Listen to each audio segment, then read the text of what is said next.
안녕하십니까, BJ 사이먼스입니다. 사랑과 기쁨과 희망을 드리는 BJ 사이먼스.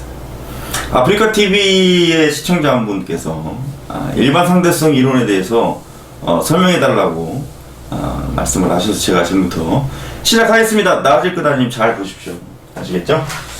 특수상대성 이론이라는 게 있고요, 특수상대성 이론이라는 게 있고, 이론이라는 게 있고, 그 다음에 일반 상대성 이론이라는 게 있어요. 그렇죠? 일반 상대성 이론, 이 두 가지로 구분이 되는데, 사실은 특수상대성 이론이 좀 어려워요. 나아질 거다님 잘 보세요. 특수상대성 이론은 뭐를 제시하기 위해서 내세운 거냐면요, 시간 팽창, 뭐라고요? 시간 팽창, 그 다음에 길이 수축. 근데 이거의 개념은 질문을 하지 않으신 거니까 요거는 제가 따로 디테일하게 설명은 안 해드릴게요. 아시겠죠? 일반 상대성 이론을 주장하는 거는 뭐냐면, 일반 상대성 이론은, 자 보세요, 중력과 관성력의 등치, 중력과 관성력의 등치, 즉 같은 이론으로 생각을 한 겁니다. 아시겠죠? 같은 이론으로 생각을 한 거예요. 즉 중력과 관성력을 하나로 묶어서 얘기를 하고 있는 게 일반 상대성 이론인데, 얘를 채팅창 그렇게 계속 어지럽히시면 채팅창 제가 얼리도록 할 겁니다. 그렇게 어지럽히지 마세요. 중력과 관성력의 등치고요. 그럼 얘를 왜 도대체 내세웠느냐? 공간 왜곡, 요거를 설명하기 위해서 내세운 거예요. 쉽게 얘기할게요. 자, 갈게요. 자, 보세요. 되게 쉬워요. 되게 쉽습니다. 나아질 거다님 잘 보세요. 자, 우주선에 보세요.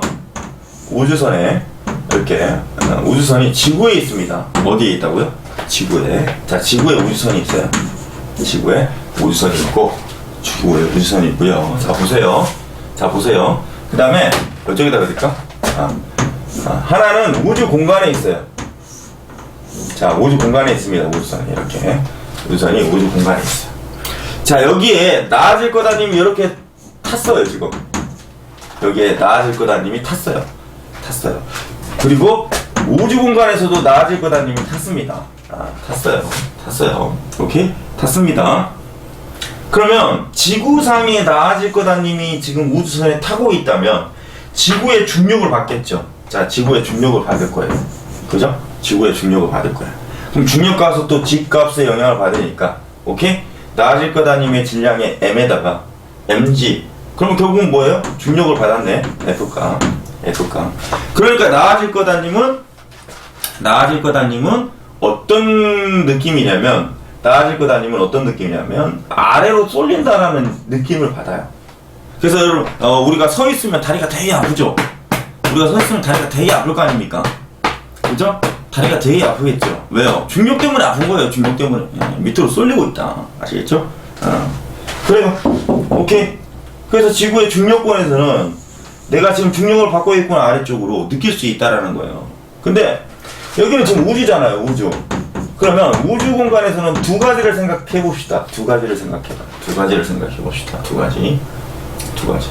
첫째, 등속도 운동을 한다고 칩시다. 등속도 운동.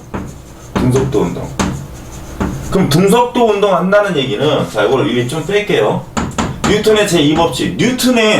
뉴턴의 원리를 적용시킨 게 일반 상대성 이론이에요. 그럼 뉴턴의 제2법칙 F는 M에 의해서 가속도 A 값이 0이잖아요. 그렇죠? 가속도 A 값이 0이잖아요. 그러면 F 값도 0이 되겠네? 그럼 나는 힘을 안 받아. 그러면 내가 힘을 안 받는다는 얘기는 내가 밑으로 쏠리지 않는다라는 얘기예요. 즉 무중력 상태라는 얘기죠. 내가 힘을 받지 않아. 그러니까 무중력 상태야. 즉 내가 중력이라는 걸 느끼지 못한다는 겁니다. 오케이? 중력이라는 걸 느끼지 못해. 그러면 뭐야? 이때의 경험하고. 근데 두 번째는 뭐냐면요, 만약에, 자 보세요, 만약에 잘 보세요. 만약에 이 녀석이 이쪽으로 플러스 G/s 제곱으로, 자, 등가속도 운동한대요. 등가속도. 오케이? 등가속도 운동을 한대요. 그러면 나아질 거다님이 반대로 MG, 즉 반대로 MG라는 힘이 생깁니다. MG라는 힘이 생겨요. 자, 지금 이게 무슨 얘기냐면 MG라는 힘이 생기는 건데 이게 바로 관성력이 되는 거예요. F 관성력. 오케이? F 관성력. 자, 이게 잘 이해가 안 가시면 이렇게 해석하시면 돼요. 보세요. 자, 보세요. 나아질 거다님. 제가 완벽하게 이해시켜드린다고 얘기를 했기 때문에. 자, 보세요. 버스가 있어요. 버스가. 나아질 거다님이 타고 있어. 버스가 있어. 오케이? 버스가 있는데 이쪽으로 등속도 운동을 하고 있대요. 방향도 안 바뀌고 속력도 안 바뀌어. 등속도 운동을 하고 있대요.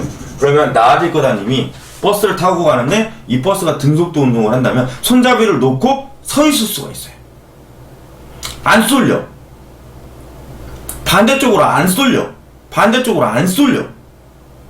등속도 운동 한다면, 오케이? 등속도 운동 한다면 반대쪽으로 안 쏠려. 등속도 운동 한다면. 근데 두 가지를 생각해 봅시다. 이 버스의 운동 방향으로 급가속을 하고 있다고 칩시다. 급가속. 그럼 어떻게 됩니까? 나아질 거다님은 뒤로 훌러덩 이렇게 넘어지죠. 뒤로 막 쿵쾅 가. 왜요? 그게 바로 뭐다? 여기서 얘기하는 관성력이다. 오케이? 관성력. 됐어요? 이게 바로 뭐예요? 관성력. 관성력. 그럼 관성력이라는 것은 가속도 운동을 했을 때 적용되는 거구나. 오케이. 가속도 운동했을 때 적용되는 거야. 오케이? 이해가세요? 근데 가다가 갑자기 급정거해. 그러면 급정거했을 때는 앞으로 쏠려. 오케이? 그럼 요것도 관성력이야. 자, 그래서 관성력에는 두 가지가 있어요. 두 가지가 있습니다. 뭐가 있냐면 정지 관성력하고 그 다음에 운동 관성력. 급정거했다는 얘기는 정지 관성력 때문에 앞으로 쏠리는 거고요. 급가속을 했을 때는 운동 관성력 때문에 뒤로 쏠리는 거예요. 아시겠죠? 오케이? 자, 그럼 이쪽으로 와봅시다. 잘 봐요. 이쪽으로 와봅시다. 지금 등속도 운동했을 때는 이 녀석이 F값이 없으니까 관성력이 없단 말이에요. 근데 Gm/s 제곱이라는 9.8m/s 제곱이라는 조건으로 가속도 운동을 해버리면 반대로 정지 관성력이 작용하는 거예요. 아시겠죠? 반대로 뭐라고요? 정지 관성력. 그래서 뒤로 쏠리게 됩니다. 하쿠님 어서 오십시오. 뒤로 쏠려요. 아시겠죠? 뒤로. 급가속 하니까 훌러덩 뒤로 갈 거 아니에요. 훌러덩 뒤로. 그러면 결국은 어떻게 돼요? 자, 여기서도 MG였죠? 그럼 여기에서도 G로 간다면 정지 관성력이라는 건 F는 MA니까 A 대신에 G를 넣어서 MG 값에 힘을 받게 됩니다. 관성력. 오케이? 관성력을 받게 돼. 그러면 결국은 이때 이제 드디어 나아질 거다님은 지구의 중력에 해당하는 힘을 이쪽 방향으로 받게 되죠. 오케이? 이쪽 방향으로 받게 돼. 그럼 결국은 뭐예요? 보세요. 요 녀석 내가 지구에 있을 때도 이쪽으로 MG, 내가 우주선에 타고 있는데 만약에 G값으로 등가속도 운동을 하면 이쪽 방향으로 MG. 그래서 관성력과 지구의 중력을 보세요. 관성력과 지구의 중력을 같다라고 놓고 해석하는 게 일반상대성 이론이에요. 같다라고 놓고 해석하는 게 일반상대성 이론. 그래서 어떻게 됩니까? 빛을 여기서 이렇게 쏴줬을 때, 빛을 이렇게 이쪽에서 이쪽으로 쏴줬을 때, 오케이? 얘가 만약에 등속도 운동의 조건이라면 빛은 반드시 갈 거야 라고 생각을 한 거예요. 빛은 반드시 갈 거야. 근데 뭐예요? 등가속도 G값으로 등가속도 운동을 했을 때는 빛이 이렇게 가지 않고 빛도 역시 관성력으로 인해서 푸른고개님 어서 오십시오. 빛도 역시 관성력에 의해서 어떻게 될 것 같다? 어떻게 갈 것 같다? 휘어질 것 같다. 이렇게. 아시겠죠? 빛도 입자라는 성질을 갖고 있기 때문에 휘어져 갈 것이다. 빛이 휘어지래. 그쵸? 빛이 휘어지는데 그럼 결국은 여기서 한술 더 떠서 어떻게 된다? 공간도 휘어질 것이다. 근데 결국은 중력하고 등치 조건이니까 중력이 작용하는 곳에는, 자 이제 이런 해석이 가능하죠. 중력이 작용하는 곳에는 오케이? 중력이 작용하는 곳에는 빛도 휘어질 것이다. 또는 공간도 휘어질 것이다. 아시겠죠? 아시겠죠? 그러면 지구 중력보다 엄청나게 큰 중력이 있는 곳은, 자 보세요. 지구 중력보다 엄청나게 큰 중력이 있는 곳은 주변에 있는 공간을 어떻게 한다? 왜곡시키겠죠. 이렇게 휘어지게 자기 쪽으로. 중력이 있는 쪽으로 쏠리는 거잖아요. 자, 중력이 있는 쪽으로 쏠리는 거잖아요. 오케이? 그래서 이렇게 공간이 휘어져서 왜곡될 것이다. 왜곡될 것이다. 그러면 빛이 이렇게 가다가 이 공간을 통해, 이 공간에 의해서 이렇게 휘말려서 결국은 어디야? 중력이 큰 지역으로 빨리 들어갈 것이다. 이게 바로 뭐예요? 블랙홀이죠. 자, 다시. 이게 바로 뭐예요? 블랙홀. 블랙홀은 고밀도 집중 지역이죠. 그래서 고중력 상태. 아시겠죠? 그래서 공간이 휘어져 들어간다. 아시겠죠? 그 다음에 어떤 특정 별이 있어요. 별이 있어요. 근데 얘는 중력이 커요? 중력이 커요? 자, 빛이 이렇게 어떤 별빛이 이렇게 쭉 오는데 중력을 만났어. 공간이 휘어졌어. 그러니까 빛도 이렇게 휘어져서 오죠. 휘어져서 오죠. 그럼 결국은 내 눈에 관측되는 별은 이렇게 되겠죠? 오케이? 이쪽 방향에서 관측이 되겠죠? 이렇게? 이렇게? 이런 것들도 다 일반 상대성 이론으로 설명이 가능한 겁니다. 아시겠죠? 그러니까 결국은 중력하고 관성력의 등치 조건으로 해석하는 게 바로 뭡니까? 일반 상대성 이론이에요. 아시겠죠? 자, 부분 녹화는 여기까지 정리하고 가겠습니다. 수고하셨습니다. BJ 사이메스였습니다. 고맙습니다.